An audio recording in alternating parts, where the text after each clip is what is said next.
મેઘરજ તાલુકાના ઠાકોર સમાજના યુવાનો અને સામાજિક આગેવાનો વડીલો દ્વારા ઓબીસી અનામત વર્ગીકરણ માટે મામલતદાર શ્રીને આવેદનપત્ર અપાયું।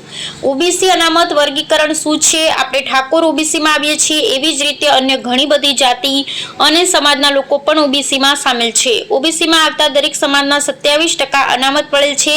સરકારી નોકરી માટેની ભરતી અનામતને આધારે થતી હોય છે। હવે સરકારી નોકરી માટેની ભરતીમાં ઓબીસીમાં આવતા અમુક ચોક્કસ સમાજના લોકો લાભ લઈ જતા હોય છે અને આપણા ઠાકોર સમાજના વ્યક્તિઓ નોકરીથી વંચિત રહી જતા હોય છે। બસ આવું ન થાય તે માટે આપણા ઠાકોર સમાજના કેટલાક જાગૃત નાગરિકોએ સરકાર સમક્ષ 27% અનામતનું વર્ગીકરણ કરી એક ચોક્કસ ટકાવારી ઠાકોર સમાજને નક્કી કરી આપવામાં આવે એવી રજૂઆત કરી આંદોલન લડત ચલાવી રહ્યા છે। જો ગુજરાતમાં વર્ગીકરણ અમલમાં આવે તો આપણા ઠાકોર સમાજના અનેક યુવાનો સરકારી નોકરી લાગી શકે એમ છે।